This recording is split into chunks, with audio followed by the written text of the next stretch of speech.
Paz do Senhor para os irmãos, aqueles que vão estar assistindo. Eu queria pedir para você compartilhar com as pessoas que você ama, para os servos de Deus, compartilhar com pastores, líderes das igrejas, dos departamentos, enfim. Eu acredito que o que eu tenho para passar para os irmãos vai ser de muita valia diante do cenário que estamos vivendo. Quero ler uma palavra aqui com você, em Lucas capítulo 12, versículo 19, 20 e 21. Lucas 12, 19, 20 e 21, que diz: E direi à minha alma: Alma, tens em depósito muitos bens para muitos anos. Descansa, come, bebe e folga. Mas Deus lhe disse: Louco, esta noite te pedirão a tua alma, e o que tens preparado, para quem será? Assim é aquele que para si ajunta tesouros e não é rico para com Deus. Amém, meus irmãos? Glória a Jesus. Eu tenho meditado esses dias a respeito do que realmente está acontecendo e quero compartilhar com você sobre uma lei, a lei da oferta e a lei da procura. O que é isso, pastor? O que é que isso tem a ver com o texto lido? O que é que isso tem a ver com a igreja?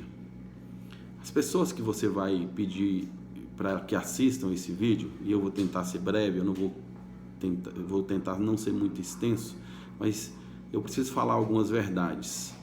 A lei da oferta e da procura é a forma em que se define o valor de um produto. Se você coloca um produto no mercado, você coloca um preço, e esse preço ele vai subindo gradativamente. Conforme o preço sobe e as pessoas continuam comprando com a mesma demanda, entende-se que pode continuar subindo. Se você chega o preço num valor onde as pessoas reduzem a quantidade de compra, ou seja, o preço está inviável para aquele tipo de produto, então volta-se para o valor anterior e o mercado segue. As igrejas, elas têm se tornado totalmente voltadas para esse tipo de visão. Qual é o produto a ser vendido? E entre o produto a ser vendido, a preocupação que me chama a atenção são as pessoas, os dons que elas receberam da parte de Deus. Aqueles que têm habilidade para liderar, aqueles que têm habilidade para cantar, aqueles que têm habilidade para pregar, para ensinar, para administrar. E, infelizmente, por esse viés, nós observamos que as pessoas, elas começaram a se tornar ídolos, né? E pior ainda, nós, os crentes, começamos a nos tornar idólatras, deixando de adorar o Criador e adorar a criatura. Observe bem que no texto que eu li, fala de alguém que plantou e Deus abençoou e a colheita dele foi muito grande. E ele achou que aquilo era suficiente para ele. E a pergunta de Deus foi: se a alma dele fosse requerida naquele dia, tudo que ele fez ia ficar para quem? E agora nós estamos tendo uma oportunidade, irmãos, de perguntar qual que é o valor de um louvor. Quanto se cobra hoje para cantar? Quanto se cobra hoje para pregar? Quanto se cobra hoje para fazer as coisas que de graça nós recebemos? Sabemos que as próprias pessoas, elas levam alguns que não tinham essa visão a fazê-lo. Porque se o pregador fulano de tal cobra e ele é convidado, então eu vou começar a cobrar para eu ser convidado. Se o cantor fulano de tal cobra e ele é convidado, eu também vou começar a cobrar para eu ser convidado. Nós sabemos que o obreiro é digno do salário, isso é indiscutível. Só que a ganância dos pastores, dos pregadores, dos cantores, chegaram a levar a igreja a um caos espiritual, As pessoas não se reuniam mais em volta da presença de Deus, mas sim em volta daqueles que supostamente traziam a presença de Deus.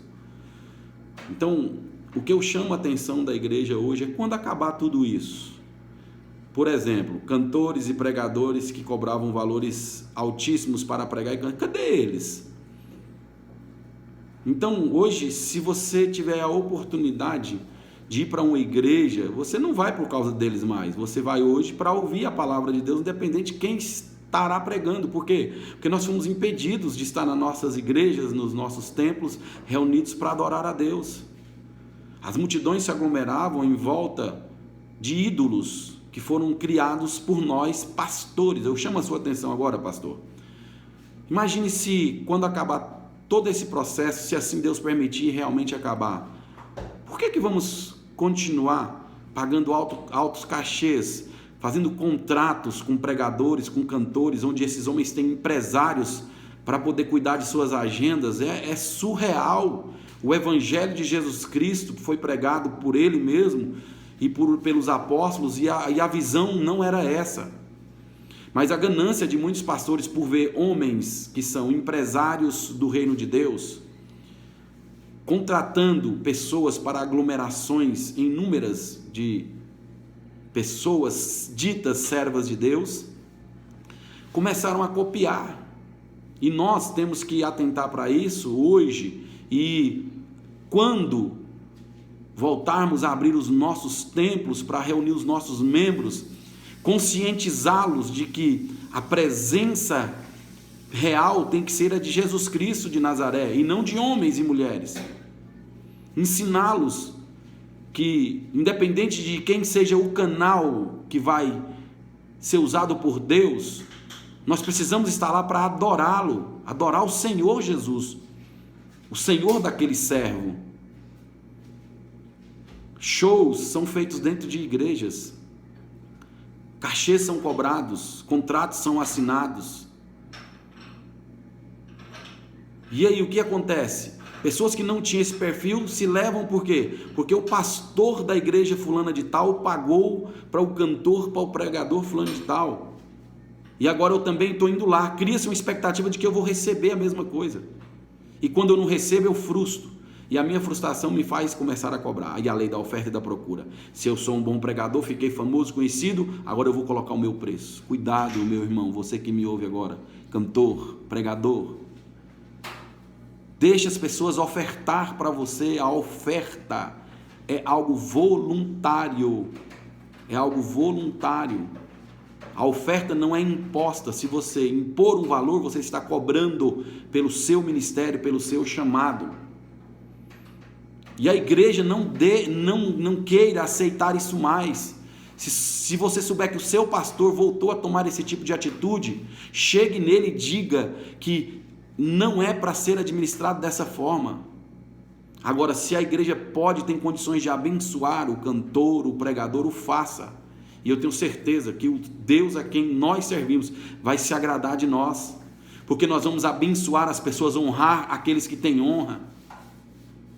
Nós vamos abençoar famílias, nós vamos abençoar vidas. E a nossa intenção não é simplesmente trazer aglomeração de pessoas para dentro de um templo, ou dentro de um ginásio, ou dentro de um estádio. Nós precisamos ganhar almas para o reino de Deus. A Bíblia diz que os sinais seguirão aqueles que creem. A nossa igreja, nós precisamos voltar a viver os sinais da parte de Deus. Nós precisamos voltar a vivenciar coisas que era comum aos nossos pais na fé. Atente para isso, atente para essa palavra, divulgue isso para os seus irmãos. Quando a igreja retomar, possamos retomar de forma diferente. Os nossos cultos de oração são os cultos mais vazios, os cultos onde os ídolos criados por nós são os que são mais frequentados. Isso eu estou falando de uma forma generalizada. Entenda, você que é um servo de Deus autêntico e não vive a prática da idolatria, você que é um pastor sério, sincero, continue, não se deixe levar, ainda que o sistema volte corrompido, ainda que tudo volte a ser como era, não aceite essas palavras, acredite. O que juntamos? Se Jesus voltar hoje individualmente para mim, vai ficar para quem? Se Jesus voltar hoje para você, vai ficar para quem? Nós precisamos entender que a igreja precisa voltar a pregar a santidade e a santificação, essa sim, a paz com todos, a santificação sem a qual ninguém verá o Senhor. Santidade é separado, é ser diferente. Tenha certeza que Deus fará algo pela sua vida. Se Deus quiser nos prosperar, Ele o fará, mas no tempo dele, da forma dele. Não precisamos ser gananciosos, não precisamos viver a concupiscência da carne. Aguardamos sempre em Deus. Espero que essa palavra tenha um efeito na sua vida. Fale com seu pastor, envie esse vídeo para ele. Fala: pastor, vamos fazer diferente. Meu líder, vamos fazer diferente. Você que preside, convide os seus pastores das congregações a fazer diferente. Vamos aniquilar os ídolos. Essas pessoas precisam de ser salvas. Vamos aniquilar a idolatria. Essas pessoas precisam ir morar no céu. Se não tem quem pague, se a lei da oferta e da procura, eles vão ter que abaixar o preço deles. E se mesmo assim, quiserem cobrar R$1, não pague. Oferte com alegria, oferte com seu coração, cuide deles, os que são e os que serão os verdadeiros adoradores. Quem é servo de Deus de verdade não anda atrás de sinais, os sinais o seguem. Quem é servo de Deus de verdade faz a obra diligentemente. Quem é servo de Deus de verdade, independente, não tenha por profissão servir ao Senhor nesse sentido. Tenha prazer em servir ao Senhor. Tenha um chamado, uma vocação. Acredite nisso. Os profissionais do altar, eles vão ter que entender que a igreja despertou.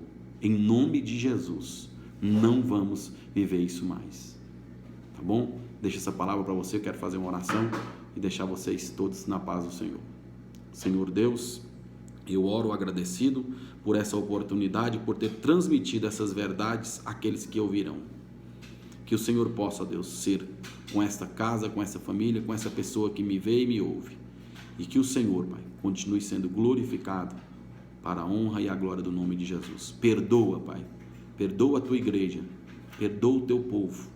Traz à existência o verdadeiro arrependimento. E que homens e mulheres que têm o dom dado pelo Senhor possam utilizá-lo com maior presteza, fazendo o centro da tua vontade, em nome de Jesus. A paz do Senhor.